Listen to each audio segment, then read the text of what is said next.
Cool. Awesome. Well, it's like really wonderful to meet you. And it's Anayza. Anayza, yes. Okay. Awesome. Well, I like to start my podcast with just a little bit of mindful breathing. Mm-hmm. So I don't know if you've ever done a six-pointed breath or are familiar with like what that even is. No. Cool. So I'll just kind of guide you through it. So basically, you're putting intention that you're breathing through the top of your head, the bottom of your body, the left side of your body, the right side, the front, and the back. So you just relax in whatever position you feel comfortable, and you take a nice deep breath in through the nose, and then release out the nose. Do this a few times.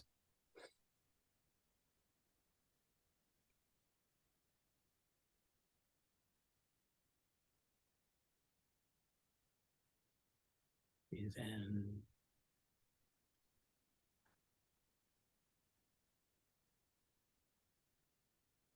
Wonderful.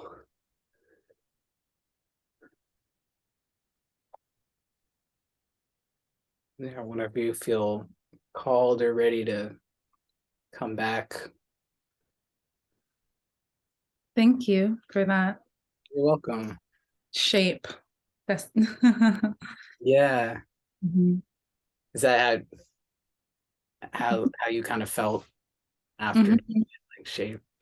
Well, when you mentioned the 6 pointed made sense. I immediately felt just the sacred geometric shape Mm, of that realm in the body. nice. Mhm. Well, cool. Well, thank you. Thank you for joining me on this is like my first interview on my Eternal Life podcast. Cool. And yeah, really I've been looking forward to connecting with you. And I've been listening to your podcast, Awaken with Love. No, Awaken as Love. Well, yeah. Yeah. Yeah. And do you mind just sharing a little bit about what you're doing right now and what's going on for you? I feel like I'm doing a lot right now. I really love it all, but it's very full. Well, I'll share that I share in the world as an intuitive energy healer and facilitator of workshops and retreats, and there's like a lot of different elements to my work. But at the core of it, I really feel when we are in deep presence and we Mm, opening our sensing capacities in the realms of deep presence, all that we need to know is there. And it's really about honing our capacity to listen and mm, for the moment to unfold in front of us. And so that's a lot of my work. So it can go into soul retrievals and ancestral healing and all these other things. But the basis of it is in deep meditative practices and coming into our internal essence yeah. and understanding what's there in between our capacity, like our egoic self or the identifying self and our essential essence. And there's like lifetimes of memories that of separation from that Mm, remembrance. And so it's sort of just journeying through, like journeying through. yeah. It's all there, it's like it's never not our essential essence is ever not present. So that's why it's like coming to that deep presence is feels so powerful.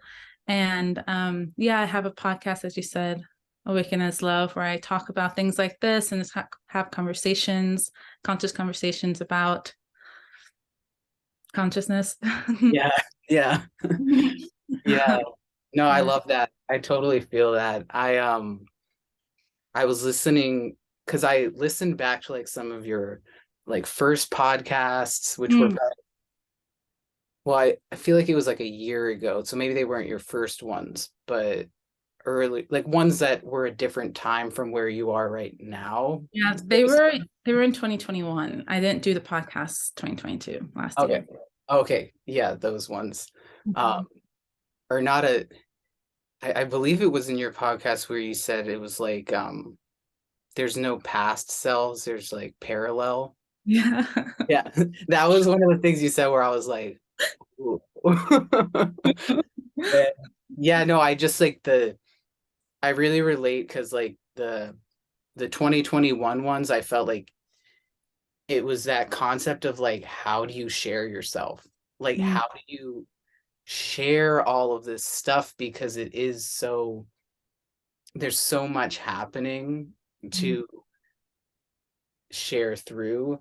And I listened to this who were you speaking with? Oh, it was like a YouTube video you just put out where you were sharing about like a session that you gave, and I felt like that was like, at least for me as a listener, and getting like a taste of like your process of working with someone else. I was mm. just like, this is so fascinating. Like I just loved it because it's like there are like all these different layers that go into uncovering these like aspects of you. And Mm. yeah, I don't like, I mean, feel free to go into into that. It was just like I found it so enjoyable to listen to that, like your process of um like tapping into someone and giving them the space to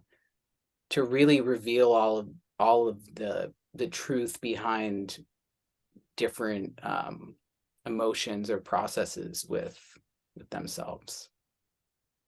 I really appreciate your reflection. That means a lot to me because I also find it fascinating. It's fascinating. It's Yeah. like we are fascinating. Like we are very interesting phenomenon, and so much of that phenomenon is occurring in imaginal realms. They're not necessarily not real. They're not. We're not able to perceive them with our waking eyes in the sense that we understand what it means to see. They are more. They come through and sort of like within the particles of our being, if like in our, it feels as if our soul body holds so much in our emotional body, energetic bodies. And when we are in a space where we are allowed for the full spectrum of our being and our strangeness and our like the mystical elements and the hardship to all sort of connect, because we are magic. We make so much sense. We actually make such deep divine sense, but Mhm. it doesn't make, it's not like societal sense or logical sense. It's from a much wider angle. And so I really appreciate that you resonated so deeply with what I'm sharing, because it is hard to talk about unless you just sort of, and that's why I had this idea of like, let me just talk about exactly like what would happen and what someone may experience, and just how many different layers and how many different events from childhood and then teenage years and then ancestral Mhm. passages and then also collective stories of colonialism. I mean, there's like it all ties together. Yeah. And I feel grateful to be able to walk people through those spaces, because I know so many people feel that, and yet they have a hard time articulating how Mhm. we're impacted by these like massive cultural moments. Yeah. And they're so personal. They're so personal to us. Yeah. Yeah. I mean, do you have like a background in studying the more like, like uh what side of the brain is it? The more like scientific approach to like your psychology and that kind of development of self? Like, do you have any background or experience with that, or has this all come from like uh the more kind of esoteric like self-discovery? I mean, I guess it's the same thing, but Yeah, it's the same yeah, thing. it's the same thing. I studied English literature in school. Okay. And so in that way, I feel like I was always interested in the human condition and like human nature Yeah. through literature, and then through they call it critical theory, but it's kind of like literary philosophy. So I was like really interested in that. And I feel like, so this is a bit vulnerable and it's sort of honest.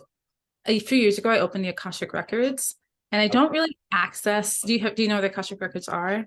Yeah. Yeah, I don't do that work anymore. I connect in a different way.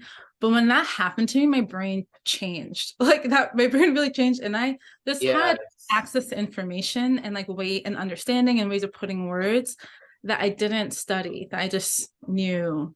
It's like I sort of just had a different brain. Yes. Mhm. Yeah, I feel that. I feel that for sure.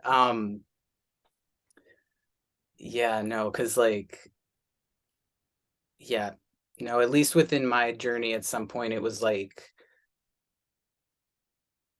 I know I accessed different records or would like travel different places and like it was like really going deep into these realms, but now it's been more like making sense of it all and how just being it.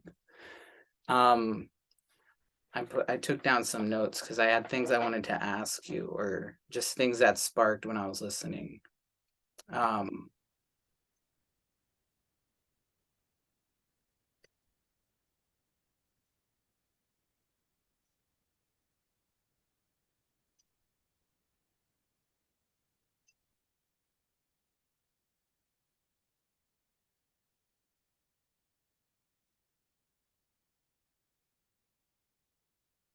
hmm, okay.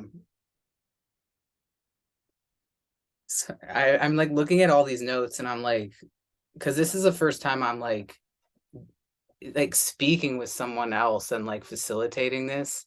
And I'm like going through all these like quotes that I wrote, and then at the top, maybe it was something you said, maybe it was something I wrote here, but it just says like no tools, just you.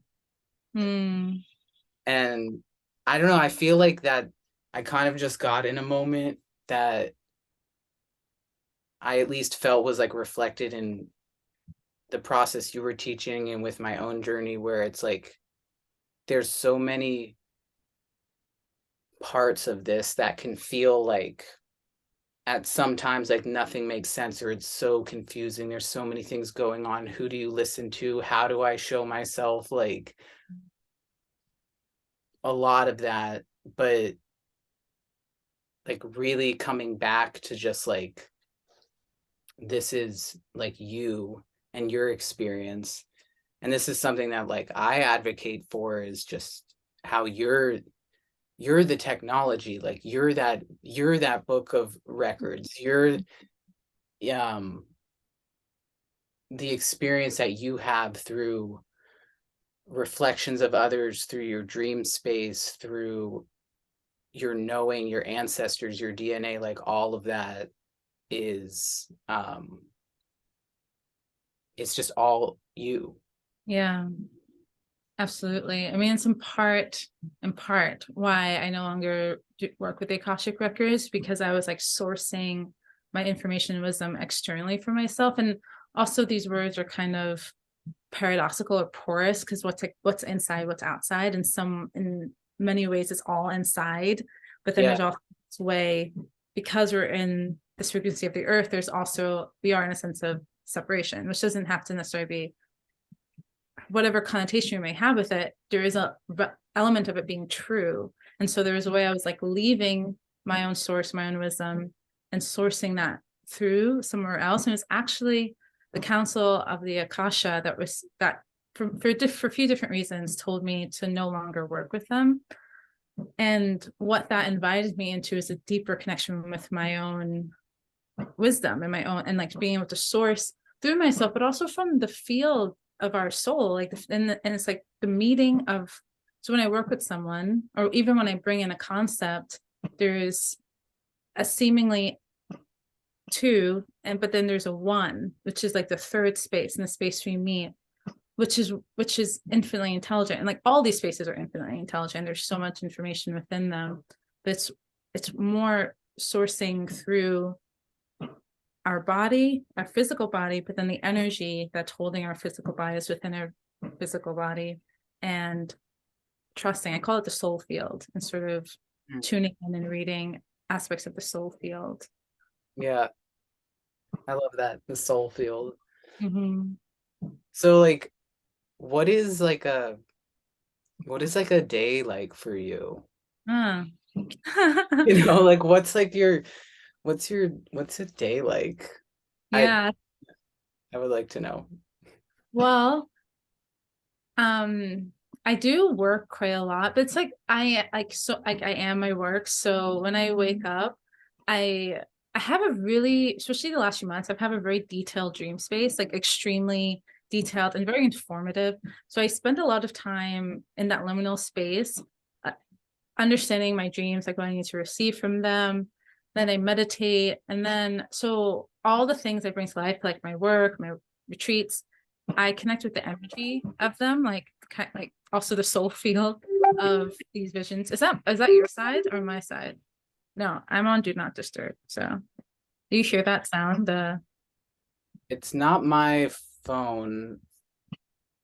We'll see if it happens again. Okay. I wonder, am I? It wasn't something like happening out here. It was something. Yeah, it might have been my side. I just closed something. Um, so I spend a lot of time in the energy of my offerings, just like checking in. What do I have to do today? What like what does inspiration inspire? Mm. And then I usually have a few sessions or calls, like 1 to 2 a day or every other day. And then I spend a lot of time writing, like writing for like my letter and updating different aspects of my social media or something like that. Food and walks. Like I love spending time in nature. Like my days are really like that. Like it's like really kind of simple, and I spend quite a bit of time working. Yeah, Yeah, and I really enjoy it. And I spend time, like right now I'm in New York with my family, so I spend time with my family. If I'm based in Washington State right now, I may go for a walk with someone or see someone. Yeah, yeah, my life is quite simple. that's I like beautiful. exercising. Yeah. Well, two questions. What do you like doing for exercise? And also what you mentioned your letter. Oh, my like email list, my letter list. Oh, okay. Mm-hmm. How do you So get involved with, I mean, from like, how would I get involved in receiving your newsletter? I can send you. These are things I'm like, been like like systems and like the links, making it all really simple. Yeah. But people can sign up on. They have like I have a link for people to register for my email list. Okay, cool. Yeah, Nice. I can like yeah. put it in this podcast or something that way. Okay, cool. Yeah, that'd be awesome. Yeah. Um, and for exercise, I really like. I don't do CrossFit right now, but I would like love to do CrossFit. But I like doing CrossFit like activities. Like I really like kettlebell. I like running. I Nice. like yeah, I like doing things like that. I don't really do yoga. Yeah, I don't really do yoga. I like stretch, I Yeah. meditate, and I do breathing, but I don't do I like really hard physical activity. Yeah. No, I feel you. I don't see like the mind for some reason. I'm like, it's easy to be like, I bet they do yoga or Yeah, they yeah. they go and they like, but then it's like you get that contrast. I've been feeling that as well, where it's like doing a lot of writing or being in these very still, more simple spaces. And then, yeah, like I've been getting more into that too. I don't do well, not yet, kettlebell stuff and whatnot, but Hmm. it feels good getting in that, like, I don't know, just like working with weight and your breath Yeah. and it's like pushing those boundaries. Yeah, for sure.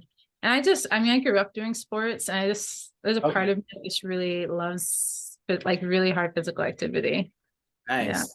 Hmm. I feel like that has something to do with something.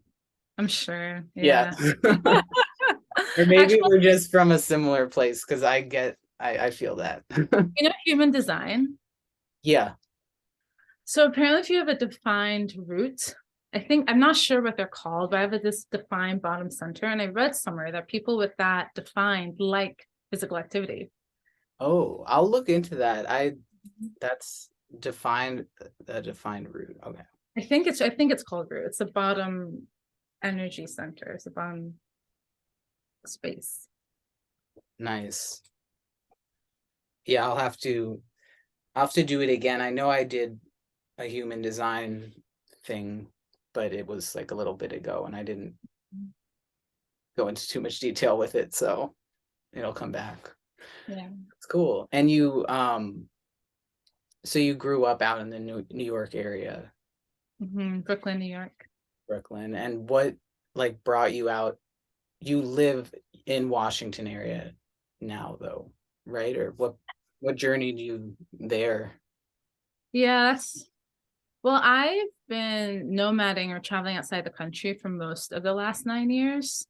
Okay. So I was overseas and I just came back summer 2021. And I felt called out to Pacific Northwest for years. And it finally felt like it was the moment to do it. But I spent a lot of my 20s between Southeast Asia, India, Nepal, South America, and Europe. Mm, that's beautiful. Mm-hmm. Um, and well, I kind of came into contact with you through another amazing spirit, um, because of the like events that you put on or an event that you held. Is that Mm-hmm. something that like you're kind of like materializing to be a continuous part of your offerings and like practice? Mm-hmm. Has it been, or was that the first one you did? That was the first one. I've been a part of retreats since 2018. That's kind of how I got into this work. I was actually co-facilitating at plant medicine retreats in Peru. And Okay. so I worked there as a co-facilitator, but also worked back end, like helping with registration and all that. For a few years, like for about 3 or 4 months in Peru, and then for a few years in the back end. And so, but that was my first retreat last summer in August. It was like it was called the Embody Soul Retreat, and that was the first time that we held it, and it was really beautiful. It was a really beautiful experience, and I'm hosting two this summer actually. One in England, June 1st to the 5th, and then one again in Washington State, August 10th to the 13th. Oh, wow, amazing. Mm-hmm. I love that. Yeah. Um, yeah, that's wonderful. One of the things that really spoke to me was your drumming and your singing. Oh, thanks. I really like when I first turned on your podcast, I was like, um, it's it's like it's interesting because I'm trying to continuously like not allow myself to fall into these molds of like this is a podcast and it has to go this way and there needs to be this is this and same goes for like how do we share things on social media. For me it's been a practice to be like how do I allow all of these different aspects of me to speak honestly and truly while they're also changing and I'm not that same exact thing all the time but I'm always me, but so it was just kind of came to a surprise for me. Like the first podcast episode I went to of yours, um, it just started with the drumming and the singing. And part of me is just like, whoa, you can do that. Like you can do whatever the heck you want. Like, and I really, it's a beautiful practice. Mm. And yeah, when did that um, come through you? Have you always expressed sound in that way, or you also referred to it as this like maybe you could speak on it because you didn't say like music. You called it something that I hadn't heard before. Maybe I use the term earth tongue. Did I use Yeah, that? Yeah, I yeah. use that. Earth tongue.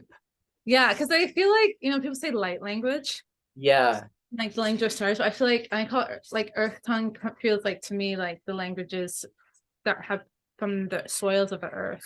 I feel like there's so many that have been lost, like indigenous, but then also songs are still being sung and that yeah, come that are, I feel like they're a mix of nature and humans. And then the sound comes that's actually so yeah. deeply beautiful, Do and you doesn't find? belong to any language. Oh, sorry. totally spoke Well, over me. it doesn't belong to any one known language. It's like it feels like beyond that, and yes, so of the earth. So I Yeah. call it earth tongue. Do you find that when you're in specific locations, it'll come out in Mhm. different ways? Absolutely. Absolutely. I was in Peru. I was in Peru a lot for like 2.5 years. It separated, but no, I guess, yeah, no, 2.5 years in total. But I remember we were on a hike and I did sounding, and they thought, I'm trying to think of the indigenous tribe. It was an indigenous tribe. I think it was in the jungle. We were in the jungle, but they thought it was actually a song of that tribe because they used a word that's actually a word that's a Quechua word, and Mm. I didn't know. But it was like it was Yeah. like I was listening to the energy of the environment, and then the song came through, and that was really beautiful. That it was actually I was harvesting actually a known language without Yeah. knowing. That was really cool. Yes. Yeah. That was really Oh, cool. geez. That like that's happened to me like quite a bit. And Mm, I feel like I mean,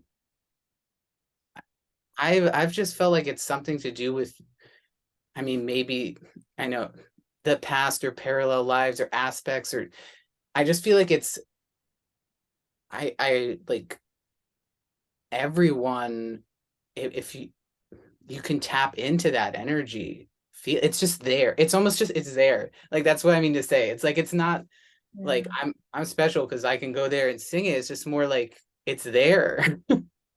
Yeah, Yeah. exactly. And I feel like that's really important to say because our experience of that isn't to kind of point to us as knowing more. It's Yeah. actually just a point that we have taken time and creative space in our lives to listen. And Yeah. like anyone can do that. Like it because it is just there. It's in the air around us. Air around us isn't invisible. It's laden with wisdom and knowing and information. And like and it's speaking to us. It's asking for us to know it. You know, Yeah. and yeah. Yeah. No, it's so like um it's really fun. Like I sometimes feel like I'm shifting these dimensions, I'm shifting these aspects of myself all the time, like within a day, Yeah. where um I've gotten used to it now where I'm like, okay, this is kind of fun. And now I feel like way more human and Mhm. doing this, I'm driving the car, I'm doing this business thing, and then like I'll it's the same, it's just you are walking through this like energy field into a new place. Um Mhm. or not a new place. It's like a like it's just it's there, and it really can be happening. It is happening Mhm. everywhere. And I find at least, I'm in like a city-ish area, but there's really large reserves of land where like Chumash were, and I um have really connected to that.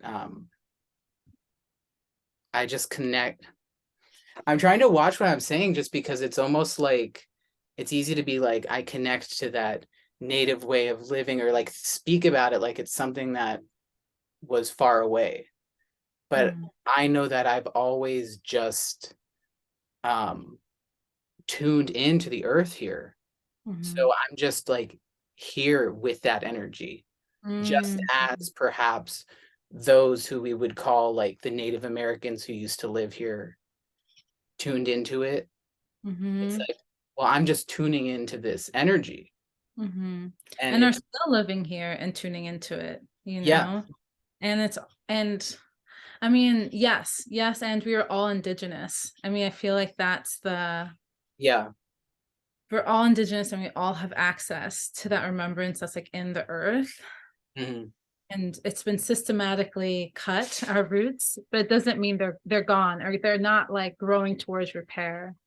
yeah. Or also like even the dominant frequency, because it's like um, it just, it's so natural, it's so organic to do this with the land. Mhm. It like yeah, I don't know. For me, it's like I can like get out of my car, walk out of a very like big neighborhood, get into the mountains, and instantly all of a sudden like I'm taking my shoes off, I'm rolling my pants off, my shirt isn't on anymore, and I'm toning and vocalizing these tribal songs that I don't know where, it's like they're just here. Yeah. It's like they just come out, and Yeah. um it's like yeah, I don't know, it's just really powerful. And Mhm. I yeah, I haven't done much traveling in the past few years, but I can only imagine how great it's going to be to, as like we all are creating more of these spaces to express this energy Mhm. together. It'll feel really great because I kind of feel that on the horizon for all of us, in our own, in its time, like it's coming through, if that makes sense. For sure. It really is. Like we're really moving. I've been saying we're moving away from a collective pain body into a collective prayer body. Yeah. And that remembrance, that rethreading of innate knowing and wildness and capacity. And it really is, it's like one thing for us to rediscover it together is a whole other thing to remember it in relationship. And I feel like that's also what we're really doing right now Yeah. is feeling safe being our whole strange multidimensional selves, like with other people, Yeah. and what that means. And that's a lot about what the Embody Soul Retreat is all about. It's like, how do we be in our organic wholeness while in relationship with other people and deep communion with the earth and everything around us? Yeah.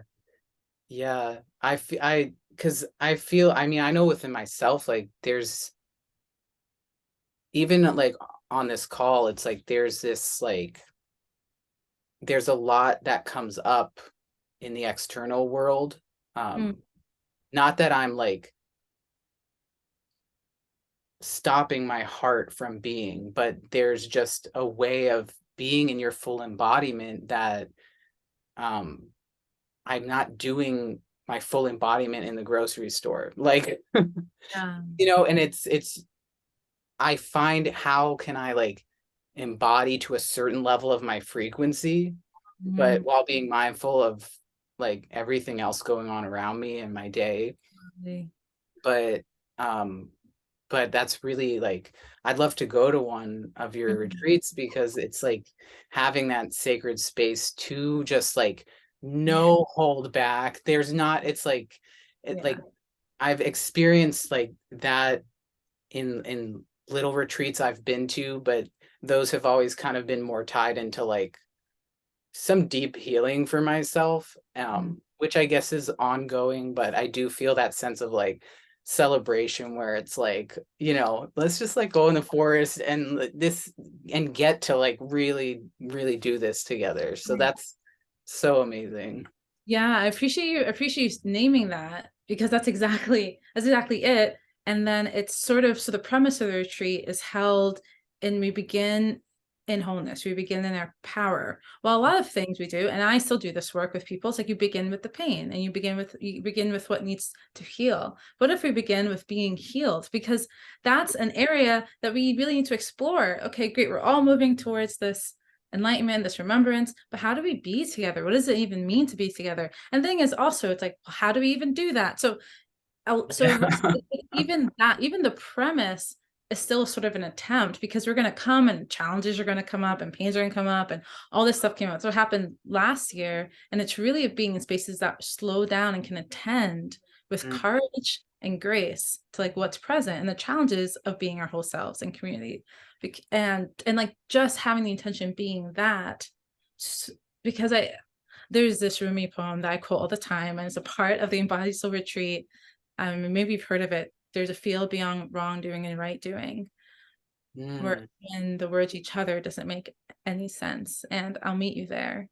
And I like long to know that field. I long to know the field where even the word each other doesn't make any sense. And yeah. also right now we're in a time where we're not quite there. We have things to do to sort of unarmor ourselves and shed and to open again. But when we can have spaces that intend, that really intend consciously just to be that field, I feel that makes the field come alive and makes it true and makes it possible for all of Yeah. us. Yeah.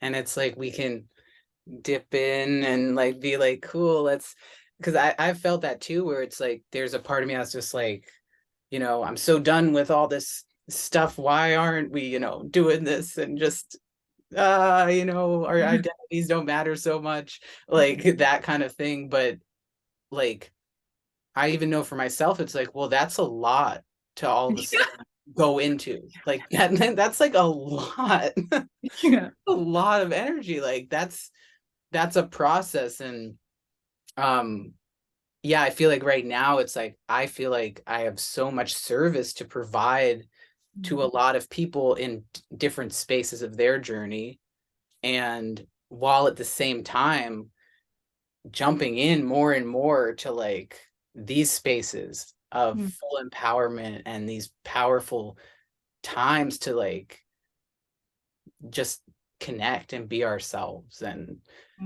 I guess like challenge maybe isn't the best word, but start to like really get Mm-hmm. used to that feeling so that then that space can be held more and more and more. Exactly, exactly, exactly. That's exactly it. And this term has come up recently. I'm not sure exactly. I don't, it's not my term. My friend Ida mentioned it, but I think also she may have received it from someone else. I'll like quote it properly at another moment. But what you're speaking to is something that we all have repressed reflexes, like our impulses and reflexes. And then we also have to understand, like, I'm talking about reflexes of love, like being strange or bursting into song or blowing kisses to people. I mean, Yeah, yeah, strange things that we may want to do, that's actually our natural expression. And there's yeah, so we've repressed those out of fear, out of being, and I still have those. I mean, so many of us have them. And what would it mean to really act as ourselves, to really like, yeah, to play very fully as our avatar? And yeah, I mean, that is a tall order coming from our yeah, society. And it's not, yeah, the thing is, it's like, yeah, I just want spaces to play, to like have to center those questions, to center that inquiry, and for us to play in it together, because I don't have the answer. And Embody Soul Retreat isn't about having the answer, it's about cultivating the space where we can feel safe enough to explore together. Because whatever that field is, it will be co-created, because it will be developed from our togetherness. yeah. Oh, that's so great. Sorry, I'm just like mindful because like the recording on here is like a minute and a half. Um, Yeah. but yeah, no, yeah, because no, there's even moments where I'll be like full going out just with myself and like maybe my dog seeing me and I could still feel a little bit of that, like, whoa. It's not like I'm judging myself.